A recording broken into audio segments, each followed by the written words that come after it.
আবারও স্বাগত 21 বিজনেসে। দর্শক, এখন রয়েছে দেশের পুঁজিবাজার ও ব্যাংক একীভূতকরণ নিয়ে বিশেষ আলোচনা। আর এই আলোচনার জন্য আমাদের স্টুডিওতে রয়েছেন প্রথম আলোর বিজনেস এডিটর সুজয় মহাজন। দর্শক, 21 বিজনেসের অংশটি দেখছেন আলোক হেলথ কেয়ার অ্যান্ড হাসপাতালের সৌজন্যে powered by national agri care group. আপনাকে স্বাগত 21 বিজনেসে। আপনাকে ধন্যবাদ। সুজয় ভাই, প্রথমে আমি একটু ব্যাকগ্রাউন্ড দিতে চাই যে আসলে আপনি পুঁজিবাজারে অনেক দিন যাবৎ জড়িত, আমিও জড়িত আছি। এই ক্ষেত্রে পুঁজিবাজারে আমরা আমাদের এক্সপিরিয়েন্সে আজকে যে সিদ্ধান্তটি হলো 5টি শেয়ারের লেনদেন বাতিল হলো ব্যাংক একীভূতকরণ প্রক্রিয়ার অংশ হিসেবে, শেয়ার হোল্ডারদের এত অবহেলিত অবস্থান অথবা পুঁজিবাজার এত অবহেলিত অবস্থান আমরা কখনোই দেখতে পাইনি। কেন বলছি? গতকাল বাংলাদেশ ব্যাংকের গভর্নর একীভূতকরণ প্রক্রিয়া আমানতকারীদের অর্থ ফেরত নিয়ে বলেছেন, কিন্তু শেয়ার হোল্ডার যারা, তারা কোনো ক্ষতিপূরণও পাবে না, কোনো শেয়ারও পাবে না। তাহলে তাদের যে এই দায়টা, তারা যে শেয়ার কিনেছে অথবা তারা যে এখন ভুক্তভোগী, তাদেরকে দেখার জন্য কেউ কি আছে? মানে অবস্থা দৃষ্টে মনে হচ্ছে কেউ নেই। আর শেয়ার বাজারে বিনিয়োগকারীদের এই যে তাদের যে অধিকার, তাদের স্বার্থ, এটা দেখার প্রথম কাজ হচ্ছে বিএসইসির। তা আমি মনে করি যে এই যে ঘটনাটা ঘটেছে, আমি বাংলাদেশ ব্যাংকের দায়িত্ব কিংবা তাদের দায়, এটার আগে হচ্ছে আমি বিএসইসিটা যেহেতু শেয়ার বাজারে যারা বিনিয়োগকারী তারা শেয়ার কিনেছেন যখন বিএসইসি এই ব্যাংকগুলোকে অনুমোদন দিয়েছে, আইপিও অনুমোদন করেছে, তারপর বিনিয়োগকারীরা এই ব্যাংকগুলোর সঙ্গে যুক্ত হয়েছে। সুতরাং বিএসইসি যদি এই ব্যাংকগুলোকে শেয়ার বাজারে তালিকাভুক্তির অনুমোদন না দিত, তাহলে বিনিয়োগকারীরা শেয়ার কিনতেন না। তাহলে প্রথম দায়ী হচ্ছে বিএসইসি। এখন বিএসইসি আজকে সকালে এসে সিদ্ধান্ত নিল যে লেনদেন বন্ধ। কিন্তু আমার কথা, হ্যাঁ, বিএসইসি এখন বলতে পারে যে তারা সরকারের সঙ্গে যোগাযোগ করেছে, কিন্তু বিনিয়োগকারী তো আপনি কি করছেন সেটি দেখার বিষয়, মানে দেখার তার কাজ না, সে দেখবে ফলাফলটা, জি কি রেজাল্ট নিয়ে এসেছেন পুঁজিবাজারের জন্য, তার স্বার্থ রক্ষায় কি করেছেন আপনি। সে রক্ষা করতে গিয়ে মানে বিএসইসির বড় কোনো ভূমিকা এখানে, মানে এটা বিএসইসির ব্যর্থতা বলবো আমি, যে পারেনি। আজকে এসে যখন আপনি করছেন, আপনি আমরা তো সকলেই জানি যে উপদেষ্টা পরিষদ এই ব্যাংকগুলো একীভূত করার সিদ্ধান্ত আপনি তখনও তো নিতে পারতেন। এই সিদ্ধান্ত যখন সরকার সিদ্ধান্ত নিয়ে ফেলেছে তখনও আপনি এই বিষয়ে সিদ্ধান্ত নেননি, তাহলে আপনি আজকে নিচ্ছেন কেন? আপনার মনে আছে কিনা 12ই অক্টোবর বিএসইসি থেকে চিঠি দেওয়া হয়েছিল বাংলাদেশ ব্যাংকে। তখন বলা হয়েছিল বাংলাদেশ ব্যাংক সংশ্লিষ্ট সূত্র বলেছে যে সিদ্ধান্ত নেওয়ার আগে বিএসইসির সাথে পরামর্শ করা হবে। পরামর্শই বা কি করা হয়েছে, রেজাল্টও বা কি আসলো? আপনি কি কোনো রেজাল্ট দেখতে পাচ্ছেন নাকি একেবারে টোটাল লস? এটা মানে এটা বিনিয়োগকারীদের লস হিসাবে এখন মেনে নিতে হবে। এখন আসলে আমি এই পুরো প্রক্রিয়াটাকে দেখি যে রাষ্ট্রীয় সংস্থাগুলোতে যারা দায়িত্ব পালন করে তাদের ব্যর্থতার দায় যে মানুষ, সাধারণ মানুষ, আমানতকারী বলি তাদেরকে, এবং ব্যাংকগুলোতে যারা চাকরিজীবী, যারা বিনিয়োগকারী, সাধারণ মানুষ যে আসলে ভুক্তভোগী হয়, এটার একটা প্রকৃষ্ট উদাহরণ হিসেবে আমি এই পুরো প্রক্রিয়াটাকে দেখি। ধরেন এই ব্যাংকগুলোর আজকে যে অবস্থা হয়েছে, বাংলাদেশ ব্যাংক তো তখনও ছিল, জি, এই অবস্থা হলো কেন? জি, এই যে টাকা পাচার হলো, এখন কিভাবে হলো? এখন সাধারণ আমানতকারীরা এখন ওই ব্যাংকে গিয়ে টাকা পাচ্ছে না, তাহলে ভুক্তভোগীটা কে এখানে? জি, এখন যারা এই ব্যাংকগুলোকে আজকে এই অবস্থায় নিয়ে এসেছে তাদের কি দেখছি আমরা? তাদের তো মানে বড় ধরনের কোনো শাস্তি নেই, তাদের লোকসান নেই। ধরেন আমানতকারী দিনের পর দিন গত 1 বছর 1.5 বছর ধরে, প্রায় 1.5 বছর ধরে এই ব্যাংকগুলো থেকে টাকা তুলতে পারছে না। এবং আপনি জানেন যে অনেকে হতাশ হয়ে গিয়েছেন যে আসলে তাদের অর্থ ফেরত পাবে কিনা। আমরা কিন্তু জানি যে 2 লাখ টাকা পর্যন্ত সুরক্ষা তহবিল থেকে 2 লাখ টাকা পর্যন্ত দেয়া হবে। 2 লাখ টাকার উপরে যেটা, সেটা কিন্তু পরবর্তীতে জানানো হবে, হয়তোবা শেয়ারও অফার করা হতে পারে। তাহলে 2 লাখ টাকার উপরেই তো অনেক রয়েছে আমানতকারী। তাদের ভবিষ্যৎ কি এখন নিশ্চিত হওয়া গেছে? মানে এটাও তারা তো জানছে না যে আসলে তারা কত টাকা ফেরত পাবে, কবে পাবে। হ্যাঁ, বাংলাদেশ ব্যাংক বলেছে 2 লক্ষ টাকা পর্যন্ত পাবে। এখন 2 লক্ষ টাকাকে আমি মাসে তুলতে পারবো, নাকি আমার ধরেন ব্যাংকে 50 লক্ষ টাকা জমা আছে, তাহলে কি ওই 50 লক্ষ টাকার বিপরীতে আমি 2 লক্ষ টাকা ফেরত পাবো, নাকি আমি 2 লক্ষ টাকা মাসে মাসে করে করে তুলতে পারবো? এই বিষয়টাও আছে একটা। আর সুরক্ষা বীমার আওতায় সর্বোচ্চ আসলে এটা ক্ষতিপূরণ হিসেবে পাবে। যার 50 লাখ টাকা আছে, আমরা এখন পর্যন্ত যেটা বুঝতে পারছি যে যার কারো যদি 50 লাখ টাকা থাকে, উনি ক্ষতিপূরণ হিসেবে আপাতত 2 লাখ টাকা পাবেন। পরের সিদ্ধান্ত কি হয়। তবে বাংলাদেশ ব্যাংক নিশ্চিত করেছে যে আমানতকারীর পুরো অর্থই সংরক্ষিত আছে, তাদের পুরো অর্থ ফেরত দেওয়া হবে। আমি আবার আমাদের প্রসঙ্গে আসতে চাই। আপনি যেটা বললেন, পুঁজিবাজারে তালিকাভুক্তির জন্য বিএসইসি অনুমোদন দিয়েছে। তালিকাভুক্তির পরের যে মেইনটেনেন্স অডিটেড রিপোর্ট, তারপর সবকিছু দেখভাল করার দায়িত্ব কিন্তু বিএসইসি। অবশ্যই আপনি এই 5টি ব্যাংকের 2024 সাল পর্যন্ত এনএবি পজিটিভ ছিল 4টি ব্যাংকের। এই 25 সালে এসে এনইবি সব নেগেটিভ 425। তাহলে বিনিয়োগকারী যারা বিনিয়োগ করেছে তারা তো এনইবি পজিটিভ, ইপিএস পজিটিভ দেখে করেছে, তাদের পক্ষে তো অডিটেড রিপোর্ট যাচাই করা সম্ভব না। তাহলে এটা কার উচিত ছিল অডিটেড রিপোর্টগুলো যাচাই করে বিনিয়োগকারীদেরকে সতর্ক করা যে এটা ভালো না, এই শেয়ারটা ভালো না? তাহলে কি বিএসইসি তার দায়িত্ব পালন করেছে? না, সব মানে বিএসইসির তো দায় অবশ্যই আছে। মানে বিনিয়োগকারীকে আপনি পুরো দায় যখন আপনি দিবেন যে আমার টাকা আমি বিনিয়োগ করছি, আমাদের শেয়ার বাজারে যারা রেগুলেটর আছেন, যারা বিশ্লেষক, তারা বলেন যে হ্যাঁ আমার টাকার প্রথম নিরাপদ বিনিয়োগ করা আমার সিদ্ধান্ত। কিন্তু সেই সিদ্ধান্ত আমি কখন পৌঁছাই? যখন আপনি আমাকে একটা অ্যাপ্রুভাল দেন, একটা সরকারি অনুমোদন দিয়েছে, সে অনুযায়ী আপনি যখন ডিএসসিতে এই এনএবিটা দেখছেন, আমি তো ওটাকেই বিশ্বাস করছি। আপনি অডিটেড রিপোর্ট আমার পক্ষে গিয়ে দেখা সম্ভব না ওটা কতটা ম্যানিপুলেট। আমার কথা হচ্ছে যে এই যে এখন হঠাৎ করে নেগেটিভ হয়ে গেল 1 বছরের ব্যবধানে, তাহলে এখানে বিএসইসি তার আর্থিক প্রতিবেদনটাকে আগে দেখে নাই? তা বিশেষ নিরীক্ষা কি বিএসইসি করেছিল, কিংবা যে নিরীক্ষকরা করেছিল তাদের বিষয়ে বিএসইসির এখন ভূমিকা? আচ্ছা, এটা যদি দেশে বাহিরে হতো, যেমন এখন নেগেটিভ হয়ে গিয়েছে, এখন তো বুঝতে পেরেছে যে আগের যে বছরগুলো ছিল এগুলো ফেক ছিল অথবা তথ্যের ভুল ছিল, এটা তো বিনিয়োগকারীদের ভুল না। এই ভুলের মাসুল হিসেবে কোনো কিছু কি দিয়েছে, অথবা এই ভুলের মাসুল হিসেবে বিনিয়োগকারীদের জন্য কি কোনো অপশনের কথাও চিন্তা করেছে? এই অপশনটা হয়তো চিন্তা মানে এই কাজটাই করার কথা ছিল বিএসইসির, সরকারের সঙ্গে মিলে, বাংলাদেশ ব্যাংকের সঙ্গে মিলে। এই যে সাধারণ বিনিয়োগকারী, আমরা জানি যে আপনি ব্যাংকগুলোকে যদি দেখেন, আমাদের শেয়ার হোল্ডিং এটা বিএসইসির কাছে আছে, এটা ঢাকা স্টক এক্সচেঞ্জের কাছে আছে, যে মানে উদ্যোক্তা পরিচালকদের কত, সাধারণ শেয়ারধারীদের কত, প্রাতিষ্ঠানিক। আপনি যদি এখান থেকে বাছাই করে এই সাধারণ বিনিয়োগকারীদের, এটার জন্য এটা বিএসইসি সরকারের সঙ্গে আর্গুমেন্ট করতে, এটা বাংলাদেশ ব্যাংকের এই কাজটা বিএসইসিকেই করতে হবে। এটি অন্য কেউ এসে মানে বাংলাদেশ ব্যাংকের দিক থেকে সে তো আমানতকারী স্বার্থই দেখবে। জি, আমরা দেখে নিই যে এখানে আসলে শেয়ার সংখ্যা কত রয়েছে, আর এর মধ্যে এখন কি আর সুযোগ রয়েছে যে আসলে এই বাংলাদেশ ব্যাংকের গভর্নর তো গতকাল বলে দিয়েছেন, আরেকটি কোট করতে চাই, বাংলাদেশ ব্যাংকের গভর্নর বলেছেন যে আন্তর্জাতিক যে নিয়ম অনুযায়ী এনএভি যদি ঋণাত্মক হয়ে থাকে, বিনিয়োগকারীদের কাছে যে এখন আমরা অর্থ চাচ্ছি না, এটাই বেশি। তাহলে অর্থ বিনিয়োগকারীদের তো এক সব চলে গেছে, আবার অর্থ চাওয়ার কথাও আসে, এটি কি যৌক্তিক কিনা এই মুহূর্তে? না, উনি বলেছেন, উনি তো আসলে ইন্টারন্যাশনাল স্ট্যান্ডার্ড। একটু আপনি যদি দেখে নেন, এই যে সাধারণ শেয়ার হোল্ডারদের শেয়ার সংখ্যা 220 কোটি টোটাল, আর স্পন্সর ডিরেক্টর হচ্ছে মাত্র 139 কোটি। তার মানে স্পন্সর ডিরেক্টরদের চেয়ে সাধারণ শেয়ার হোল্ডার সংখ্যা বেশি। হ্যাঁ, মানে সেই কারণে এই তাদের স্বার্থটাই তো বিএসইসি কে দেখতে হবে। বিএসইসি কে আমার আরেকটি, আপনি যে মানে এই প্রসঙ্গটা বলেছেন, ধরেন আমার নিজেরও জানার কৌতূহল, আমি কালকে পর্যন্ত এই উত্তরটা পাইনি, আমি নিজে একটু পড়ার খোঁজ খবর করে, সেটা হচ্ছে শেয়ার হোল্ডাররা কখন পান না যে নেগেটিভ, ঠিক আছে আমি ধরে নিলাম এটা আন্তর্জাতিক নেগেটিভ এনএভি বলছেন, হ্যাঁ, এটি কখন কার্যকর করা হয়? যখন একটি প্রতিষ্ঠানকে বন্ধ করে দেওয়া হয়, অবসায়ন করা হয়, তখন যদি নেগেটিভ ইকুইটি থাকে তখন শেয়ার হোল্ডার। এখন কিন্তু আপনি এই প্রতিষ্ঠানগুলো এক্সিস্ট করছে, এই প্রতিষ্ঠানগুলোকে আপনি একীভূত করছেন, এই প্রতিষ্ঠানগুলো সাইনবোর্ড আছে, কোম্পানি হিসেবে তার নিবন্ধন আছে, তার ব্যবসা সবকিছু আছে, তাহলে আপনি একটা পার্টকে শুধু আলাদা করে ফেলছেন কেন? আপনি পুরো কোম্পানিটাকে রেখে দিচ্ছেন, আপনি তার ব্যবসা রেখে দিচ্ছেন, তার কার্যক্রম রেখে দিচ্ছেন, সব রেখে দিচ্ছেন, শুধু শেয়ার হোল্ডারদেরকে আপনি এখান থেকে বাদ দিয়ে দিচ্ছেন। এটি ভবিষ্যতে এটিও একটি মানে আইনগত প্রশ্ন হয়তো দেখা দিতে পারে ভবিষ্যতে, আমি জানি না, কেউ যদি এটি আদালতে যান, কারণ এটি অবসায়ন যখন আপনি করবেন তখন যদি তার নেগেটিভ ইকুইটি থাকে সেই ক্ষেত্রে এটি কার্যকর হতে পারে। তাহলে তো মার্জারের প্রশ্ন একীভূতকরণে এই স্টেটমেন্টটা আসারই কথা না, যে আসলে বিনিয়োগকারীদের আর শেয়ার একটা নতুন একটি আইন করেছে। এখন ওই আইন বলে আপনি তো ওই ব্যাংকগুলোর ওই শেয়ারগুলো কি জব্দ ঘোষণা করেছেন?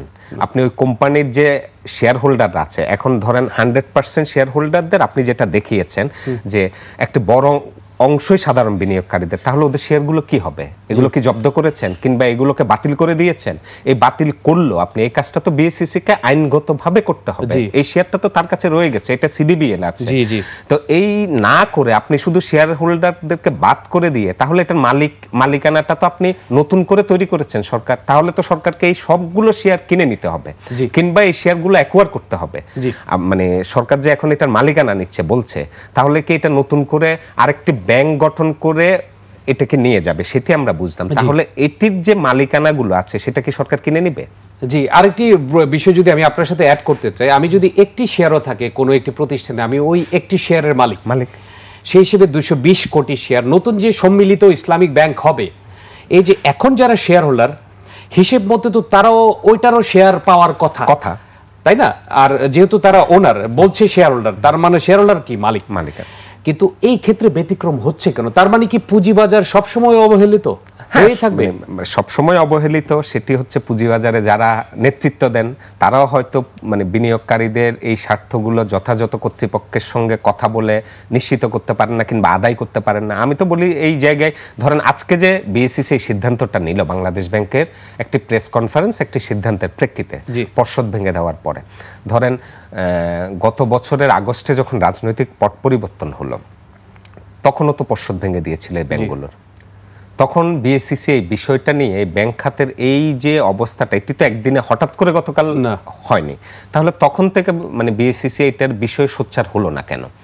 এখন হ্যাঁ বলতে পারেন আপনি আমরা চিঠি দিয়ে জানতে চেয়েছি, তা আমরা জানি যে এই প্রক্রিয়াগুলো মানে খুব জটিল প্রক্রিয়া, যে চিঠি দিলাম চিঠির উত্তর আসবে আমি বসে থাকলাম, ততদিন কিন্তু শেয়ার বাজারে ওই শেয়ারের দামটা প্রতি মিনিটে প্রতি সেকেন্ডে প্রতিদিনই কমে যাচ্ছে। তো এই সিদ্ধান্তটা যদি আগে নেওয়া হতো হয়তো অনেক বিনিয়োগকারী ক্ষতিটা কম হতো, ক্ষতির পরিমাণ কমে যেত। আমরা আরো আলোচনা করব, একটা ছোট্ট বিরতি নিয়ে আসছি। ধন্যবাদ দর্শক, এই পর্যায়ে নিচ্ছে একটা বিরতি, ফিরছি একটু পরেই, ততক্ষণ আমাদের সঙ্গেই থাকুন। আবারও স্বাগত 21 বিজনেস। দর্শক, বিরতির আগে পুঁজিবাজার ও ব্যাংক একীভূতকরণ নিয়ে কথা বলছিলাম প্রথম আলোর বিজনেস এডিটর সুজয় মহাজনের সঙ্গে। আমরা আবারও ফিরছি আলোচনায়। সুজয় ভাই, এখন জানতে চাচ্ছি, আপনি জানেন প্রত্যেকটি ব্যাংকে বিএসইসি থেকে একজন ইন্ডিপেন্ডেন্ট ডিরেক্টর দেয়া হয়। এই ইন্ডিপেন্ডেন্ট ডিরেক্টরের দায়িত্বই কিন্তু সব কিছু খুঁটিয়ে দেখা, তাছাড়া যদি কোনো ধরনের অসঙ্গতি থাকে সেটি বিএসইসিকে ইনফর্ম করা। এই 5টি ব্যাংকের ক্ষেত্রে স্বতন্ত্র পরিচালকরা তারা তাদের দায়িত্ব পালন করে এসছে কিনা, এবং যদি দায়িত্ব পরিচালনা করে না আসে এর জন্য কোনো শাস্তির বিধান রয়েছে কিনা? আমরা তো দেখি নাই। এখন প্রথমত হচ্ছে এই যে স্বতন্ত্র পরিচালক নিয়োগ করা হয়, মানে শেয়ার বাজারে তালিকাভুক্ত কোম্পানিগুলোতে কিন্তু স্বতন্ত্র পরিচালক নিয়োগের বিধানটা, সেটি ব্যাংকের ক্ষেত্রেও সেটি অন্য যে কোনো কোম্পানির ক্ষেত্রে, এই বিধানটা কিন্তু বিএসইসির করা, যার ফলে বাংলাদেশ ব্যাংক, ব্যাংকগুলোর অনুমোদন এবং প্রধান নিয়ন্ত্রক সংস্থা বাংলাদেশ ব্যাংক অনুমোদন দেওয়ার পরে যখন এগুলো শেয়ার বাজারে আসে তখন সেখানে স্বতন্ত্র পরিচালক নিয়োগ হয়। স্বতন্ত্র পরিচালকদের মূল দায়িত্বটা হচ্ছে সাধারণ শেয়ারধারীদের স্বার্থ সুরক্ষায় কাজ করা। এখন ব্যাংকগুলোতে আমি যদি বলি যে অনিয়ম হয়েছে, সেগুলো তো মানে সকল ঋণ অনুমোদন তো পর্ষদ সভায় হয়েছে, স্বতন্ত্র পরিচালকরা সেখানে ছিলেন, তারা কি করেছেন, তারা কার স্বার্থ সেখানে সংরক্ষণ করছেন, বিএসইসি কিংবা বাংলাদেশ ব্যাংক কখনো কি নিয়মিত ভিত্তিতে এগুলো জানতে চায় কিংবা জানা কোনো ব্যবস্থা কি আছে? আসলে আমার জানা মতে স্বতন্ত্র পরিচালক নিয়োগ হয় এবং স্বতন্ত্র পরিচালক নিয়োগের মানে প্রক্রিয়াটা নিয়েও অনেক কথা আছে, আত্মীয় স্বজনকে নানা তাদের স্বার্থ সংশ্লিষ্ট লোকজনকে স্বতন্ত্র, কিন্তু এই যে স্বতন্ত্র পরিচালকরা ওখানে কি দায়িত্বটা পালন করছে, যেসব প্রতিষ্ঠান নিয়ন্ত্রক সংস্থার আইনি কাঠামোর বলে স্বতন্ত্র পরিচালক নিয়োগ হয়, তাদের উচিত আসলে ওই প্রতি মাসে কিংবা প্রতি বছরে কিংবা প্রতি 6 মাসে ওই স্বতন্ত্র পরিচালকদের কাছ থেকে ওই প্রতিষ্ঠানটার যেসব সিদ্ধান্ত পর্ষদ সভা হয় সেসব সিদ্ধান্তের বিষয়ে একটি রিপোর্ট নেওয়া, সেই রিপোর্টগুলো নিয়মিত অ্যানালাইসিস করে, তাহলে স্বতন্ত্র পরিচালকদের একটা দায়বদ্ধতাও তৈরি হবে এবং মানে আপনি তো পর্ষদ সভায় অংশ নিচ্ছেন, আপনার তো সেই ভূমিকা পালন করতে হবে। তো সেটির দায়বদ্ধতাটা নিশ্চিত করা আসলে নিয়ন্ত্রক সংস্থার উচিত, সেটি নাই আমাদের বাংলাদেশে। সেটি যদি থাকতো আমার মনে হয় যে আমাদের দেখবেন শেয়ার বাজারে তালিকাভুক্ত হওয়ার আগে কোম্পানিগুলোর কি ভালো ব্যবসা থাকে, মানে কত ভালো ভালো ব্যবসা থাকে, কিন্তু 1 বছর 2 বছর যেতে না যেতে সেসব কোম্পানির মানে বন্ধ হয়ে যায়। তাহলে মানে ওই বিনিয়োগকারী স্বার্থটা আসলে যে পর্ষদে যারা সিদ্ধান্তগুলো নেন, সেখানে যারা বসে সিদ্ধান্ত নেন স্বতন্ত্র পরিচালক, তাদেরও তো দায়বদ্ধ করতে হবে। আপনি মালিকদের শুধু দায়বদ্ধ করবেন কিংবা, কারণ এটার সঙ্গে সাধারণ বিনিয়োগকারীরা আসলে ভুক্তভোগী। জি, আমি একটি জায়গায় আসলে খুবই মর্মাহত হচ্ছি যে অপরাধ যারা করেছে তারা শাস্তি না পেয়ে যে নিরপরাধ সে শাস্তি পাচ্ছে। আপনি যদি দেখেন যে এস আলম গ্রুপের $13 বিলিয়ন বিদেশে পাচার করেছে ব্যাংকিং খাত থেকে, নাসা গ্রুপের এক্সিম ব্যাংক রয়েছে। তারপরে আপনি যদি দেখেন এই যে অর্থ পাচার হয়েছে, বাংলাদেশ ব্যাংক থেকেই কিন্তু প্রত্যেকটা এলসির অ্যাপ্রুভাল দেওয়া হয়েছে প্রত্যেকটা ঋণের, আর আপনি জানেন যে ওভার ইনভয়েসিং, এরপরে আন্ডার ইনভয়েসিং, এগুলো দিয়ে কিন্তু বিদেশে অর্থ পাচার হয়, তখন কিন্তু রোধ করা গেল না। তারা সব টাকা নিয়ে গেল। এখন দিন শেষে যারা অপরাধ করেছে তাদের কোনো শাস্তি নেই, যারা নিরপরাধ তাদের শাস্তি হচ্ছে, কারণ তাদের শেয়ার শূন্য হয়ে গেছে। এই যে প্র্যাকটিসটি, এটি ভবিষ্যতে পুঁজিবাজারের জন্য কি মেসেজ দিচ্ছে? প্রথমে আমি একটা বিষয় বলি, সেটা হচ্ছে ধরেন ব্যাংকের যারা অন্যায় করেছে, এই ব্যাংকগুলোকে যারা খারাপ করেছে, ঋণের নামে টাকা নিয়ে গেছে, তারা কাদের টাকা নিয়ে গেছে? বাংলাদেশের মানুষের আমানতকারী। এখন তাহলে আমানতকারী সাধারণ মানুষ ক্ষতিগ্রস্ত। এখন আপনি এই ব্যাংকগুলোকে উদ্ধার করছেন, কার টাকায় করছেন? জনগণের, সেটি আমাদের করের টাকায় করছেন। 20,000 কোটি টাকা দেওয়া হচ্ছে। হ্যাঁ, সেটা জনগণের করের টাকায় উদ্ধার করছেন। হ্যাঁ, ঠিক আছে, আমানতকারীদের আপনারা নিরাপত্তা দেওয়ার জন্য, তার টাকার জন্য দিচ্ছেন, জনগণের টাকা দিচ্ছেন। আবার এই যে শেয়ার বাজারের বিনিয়োগকারী, সে যে কিছু পাচ্ছে না, তার মানে ক্ষতিগ্রস্ত কে হচ্ছে? জি, সাধারণ মানুষ। তার মানে আপনি প্রাতিষ্ঠানিক ব্যর্থতা, মানে বাংলাদেশ ব্যাংক তার যথাযথ দায়িত্ব পালন করেনি বলেই ব্যাংকগুলোর আজকের এই পরিণতি। একই সঙ্গে Bangladesh securities and exchange commission তার যথাযথ দায়িত্ব পালন করেনি বলে সাধারণ বিনিয়োগকারীদের আজকের এই পরিণতি। একইভাবে আমানতকারীদের স্বার্থ সুরক্ষাটি হয়নি। আরেকটি শ্রেণী আছে এখানে, আমি এই ব্যাংকগুলোতে যারা চাকরি করেন। জি, এখন বাংলাদেশ ব্যাংক বলছে যে কারো চাকরি যাবে না, কিন্তু এটি হয়তো 1 বছরের জন্য, আপনি 2 বছরের জন্য, কিন্তু আমরা তো এটা বাস্তব যে যখন এই ব্যাংকটি একটি ব্যাংক হবে, একই জায়গায় কি 5টা ব্যাংকের শাখা থাকবে? একই কাজ করার জন্য কি 5টা ব্যাংকের 5 জন লোকরে রাখা হবে? কিন্তু যে শাখাগুলো অলরেডি আছে, তাহলে ভুক্তভোগী কে হবে? যে শাখা আছে এখন, আপনি 5টা শাখা পাশাপাশি তো 5টি শাখা রাখবেন না, একই ব্যাংকের 5টি শাখা তো হবে না। আবার একই কাজ করার জন্য তো আপনি 5টা ব্যাংকের 5 জনকে রাখবেন না। তো এটি যখন একীভূত হয়ে একটি ব্যাংক হবে, এখান থেকে কিছু চাকরি যাবে।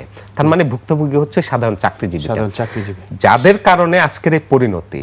সে বাংলাদেশ ব্যাংকের ওই সময়ে যারা ছিলেন, তাদের শাস্তি কোথায়? তাদের ব্যাপারে আমরা কোনো কিছু জানি না। আজকে বাংলাদেশ ব্যাংকের কর্মকর্তারা তো এখনো আছেন। জি, এই যে প্রশাসক নিয়োগ দেওয়া হয়েছে, এখনো আছেন।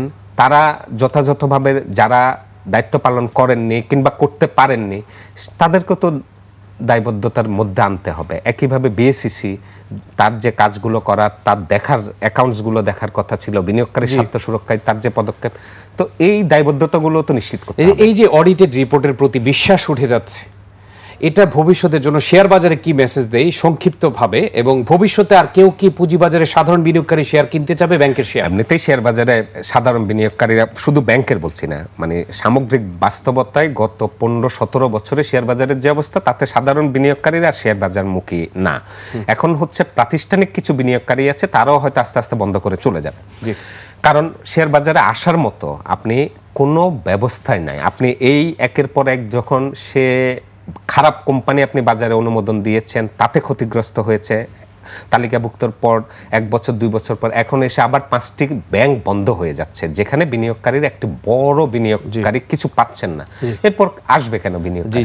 টাকা হারানোর জন্য তো কেউ, টাকা জেনে বুঝে টাকা হারানোর জন্য তো কেউ আসবে না। আরেকটি জিনিস হচ্ছে, অভিভাবক বলতে পুঁজিবাজারে কেউ আছে কিনা, এই নিয়েও কিন্তু সংশয় রয়েছে। অভিভাবক নামে আছে, কাজে আছে কিনা এটি নিয়ে আমার সন্দেহ আছে। এটি নিয়ে আমরাও জনগণের কাছে প্রশ্নটা রেখে দিলাম। আপনাকে অসংখ্য ধন্যবাদ আমাদেরকে আজকে সময় দেওয়ার জন্য।